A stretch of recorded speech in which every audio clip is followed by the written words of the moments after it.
আসসালামু আলাইকুম এভরিওয়ান, সবাই কেমন আছেন? আশা করি সবাই ভালো আছেন। আলহামদুলিল্লাহ, আপনাদের দোয়ায় আমিও ভালো আছি।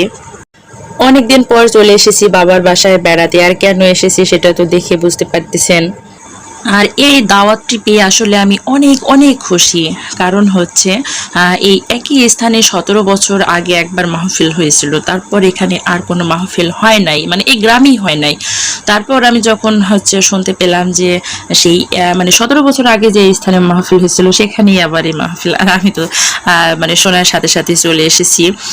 কারণ এর আগে মানে 17 বছর আগে যখন এখানে মাহফিল হয়েছে, আসলে তখন আমি অনেক ছোট ছিলাম। আর সেই সময়টা মানে এত পরিমাণ এনজয় করেছিলাম আপনাদেরকে বলে বোঝাতে পারবো না। আসলে তখন অনেক খেলার সঙ্গে ছিল, আর আমরা সবাই মিলে অনেক অনেক মজা করেছিলাম। আসলে এখন তো অনেক বড় হয়ে গেছি, বা এখন বিয়ে হয়ে গেছে। তো এখন অনেক বাধা, এখানে যেও না সেখানে যেও না, এমন অনেক কথা শোনা লাগে, বা অনেক জায়গায় যেতে পারি না ইচ্ছা করলেও। আর তখন ছোট ছিলাম, তখন বন্ধু বান্ধব নিয়ে আমরা মাহফিলের প্যান্ডেলের ভিতর ঘোরাঘুরি করেছি, অনেক কিছু খেয়েছি, যেখানে মন চেয়েছে সেখানে গিয়েছি। তো সেগুলো নিয়ে এখন আমার শুধু মনে পড়তেছে। আর আরেকটি কথা না বলে থাকতে পারতেছি না। আসলে তখন আমার মানে সে সময় একটা এত পরিমাণ ক্লোজ একটা ফ্রেন্ড ছিল, তাকে ছাড়া আমি একটা মুহূর্ত থাকতে পারতাম না, বা সেও আমাকে ছাড়া থাকতে পারতো না। তো আমরা দুইজন বাসা থেকে টাকা এনেছি, ও আর বাবার কাছ থেকে এনেছে, আমি আমার বাবার কাছ থেকে টাকা নিয়ে এসেছি। তারপরে যেটা পাচ্ছি সেটা আমরা কিনে কিনে খাইতেছিলাম দুইজন মিলে। তো খেতে খেতে শেষে আমাদের টাকা শেষ, হয়তো তার কাছে 2 টাকা ছিল, আমার কাছে 2 টাকা ছিল। তো সেই টাকা মিলে আমরা একটা ডিম সিদ্ধ কিনি, তারপরে সেই ডিমটা আমরা দুইজন ভাগ করে খাই।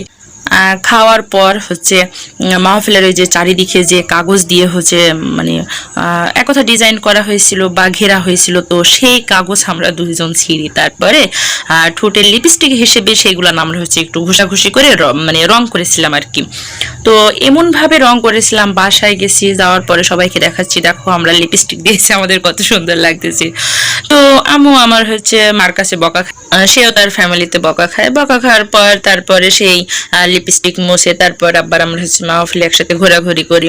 তো আজকে এখানে এসে আমার সেই সব কথা, সেই সব স্মৃতিগুলো নিয়ে জাস্ট বারবার খালি মনে পড়তেছে, আর অন্য কিছু না, যে সেই সব দিন সেই সময় কোথায় গেল, কোথায় হারিয়ে গেল। তো তারপর বলি যে চাইলেও আর সেই সময়ে ফিরে যেতে পারবো না। শুধু এখন আল্লাহকে বলবো যে আল্লাহ তুমি সবাইকে ভালো রেখো। তারপরে তো আমরা সবাই মিলে নানাদের ছাদে উঠে সবাই মিলে বড়ি খাচ্ছিলাম। বড়িগুলো বেশ ভালোই টক মিষ্টি ছিল। তারপরে তো সন্ধ্যা হয়ে গেছে, আর সন্ধ্যার পর আমরা সবাই মিলে একসাথে বাহিরে আসি।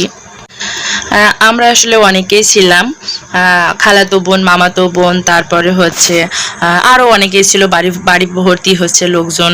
তো সবাই মিলে একসাথে হইচই করতে করতে তো খেতে চলে এসেছি। আর আমরা যে সময় এসেছি সেই সময় তেমন একটা লোকজনের ভিড় ছিল না।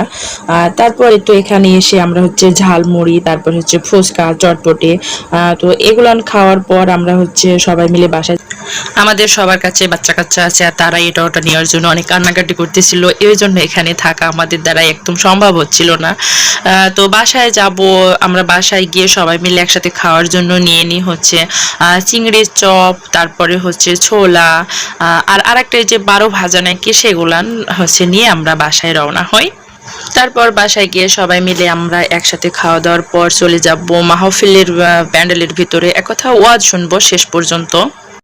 আর মাহফিলে প্রধান বক্তা আলমগীর সাহেব, সে আমার অনেক পছন্দের বা প্রিয় বক্তা। এর আগেও 17 বছর আগে যখন মাহফিল হয় তখনও এসেছিল আমাদের এই প্রিয় বক্তা আলমগীর সাহেব। তারপর এই তো খাওয়া দাওয়া শেষ করে সবাই মিলে আমরা চলে আসলাম ওয়াজ শুনতে। তো ওই যে দেখা যাচ্ছে ওখানে ছেলেদের জায়গা করা হয়েছে, আর আমি এখন চলে যাব ভিতরে, হয়েছে। তো সকলে সুস্থ থাকুন, ভালো থাকুন। আর আজকের মতো আমার ভিডিওটি আমি এখানে শেষ করতেছি। আল্লাহ হাফিজ, আসসালামু আলাইকুম।